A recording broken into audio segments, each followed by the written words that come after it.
put up on the screen. Right. Wow. We used to say, turn to. Right. Now we got to say, look up. They ain't turning nothing. Even with the Bible apps on the phone, they ain't bring no Bibles. Oh, man. The Holy Ghost gives me the power to wait. Then I was saved for my flat screen instead of paying Citibank 24% interest for the right to buy it now. Yeah. It's the, we are afflicted with the wanted nows. Yeah. That's impatient. Yeah, man. So we approach this from a discipleship perspective, helping our people become better at being disciples, not better at being givers. Because discipleship is broader than stewardship. Right. A great disciple would be a great steward. Right. But a great steward could have corrupt motives. Right. You got folk in your church about a big check to be important.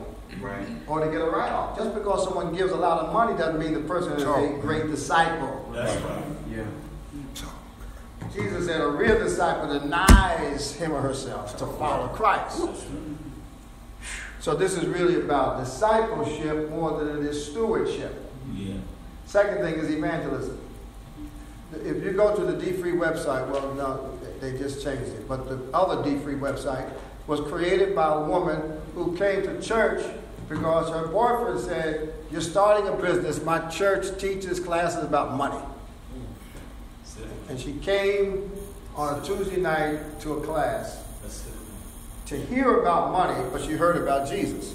Her roommate, the woman who was her college roommate, who also works for me, is now her tenant at 27 years old. And I got people 52 years old still talking about, well, one day I want to own a home. See, she becomes an evangelistic tool. Because she knows something and she's doing something that her generation needs to hear about. Yeah.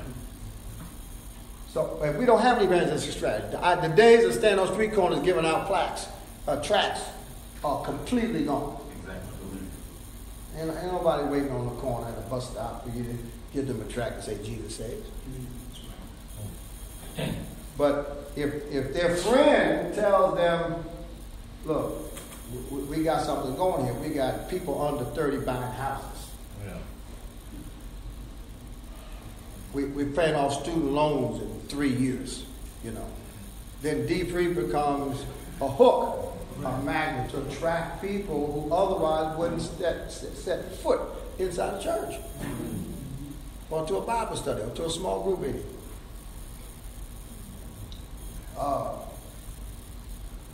And then, of course, there's an institutional relationship between what we do, what we teach, and where we work. We started this because the church was $19 million in debt with $135,000 a year mortgage. But the people didn't care. They didn't care about how much debt the church was in because they were in debt.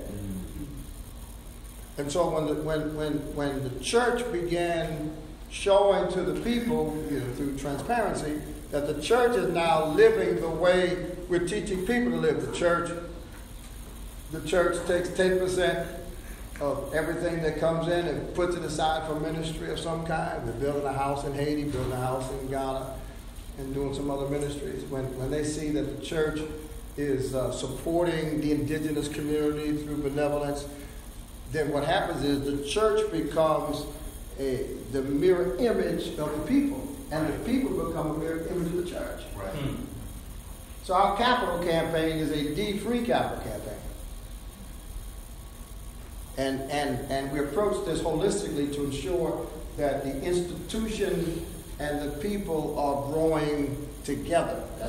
So if the people are out of debt, and I'm out of debt, and the church is out of debt, then we can invest, we can serve, we can be good Samaritans because we have something to share. So when pastors say, well, I want to see what D3 is all about, I kind of come in the side door and say, well, I know it sounds like we're trying to help people get out of debt, but that's just, that's like, that's to get us up to zero. Getting out of debt is the first step towards being so free that I can give back, I can leave a legacy, I can make an impact. We were in the state of Kansas, and all the black politicians came out, and I had to speak on their behalf. The reason black politicians are not accountable to black people is because they don't get their money from black people.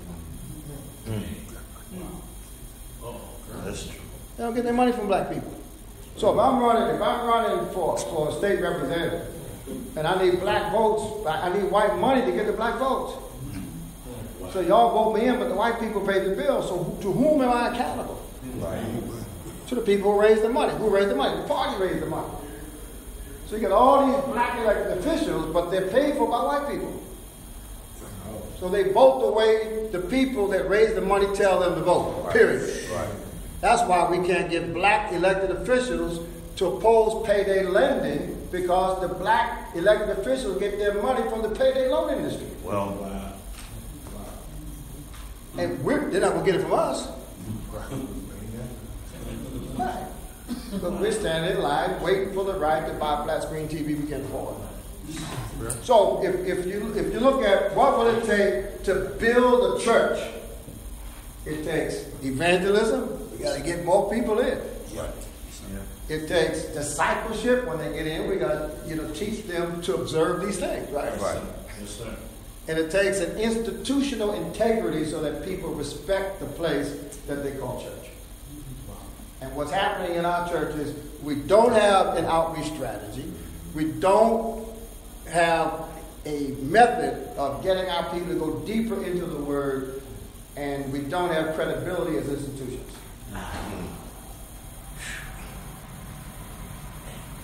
So we are crumbling all across the nation. Crumbling. And people got mad at Eddie Glaude when he talked about the black church being dead. We may not be dead, but we showed up in a coma. We're in a coma because we're stuck. Yeah, we're just stuck. There have been people, when I launched this ministry in 2005, First Baptist, one person was on my side. I went into the trustee room. I said, listen, we're $19 million in debt. We are staggering our payment of bills, and you all want me to raise more money. One, I'm not a fundraiser. Hey, Pete, how you doing? Great. And this is my man from Prudential. Welcome. I talked about y'all earlier. And he needs to see somebody, Pete. This brother here. Yeah. I already told him that brother looked him up. All right. What I said was, we're not going to focus on the church's debt. $19 million in debt. I know we're staggering our payments. Here's what I believe the Lord wants us to do. We help our members get out of debt, pay the bills on time, have a budget, live within their means. Not only will the people be able to help the church get out of debt, but they'll be willing to do it because it was in the church that they got the help that they needed. Right. Yeah. Otherwise, we're preparing for Sunday. And the church is living Sunday to Sunday because the people live in paycheck to paycheck. And you mess around and get one back to help you formulate strategies around. I can't do it for you, but I can certainly give you some food for thought around strategy. All right, any questions, comments? Discipleship, evangelism, and institutions. I have a white paper on each one of those, separate from the book. I'll email it to you. If you send me the email and just ask me for it, I'll send it. I have a white paper describing the strategy, the theology, and I'll be happy to send it to you. Yeah. No, I was just thinking what the gentleman guy said and what you said, legacy. When I grew up in Chicago, and I can remember every week this Yes, sir. Caucasian man would come to the house. Right, to get the premium. Western and Southern, Yes, sir. 10 cents.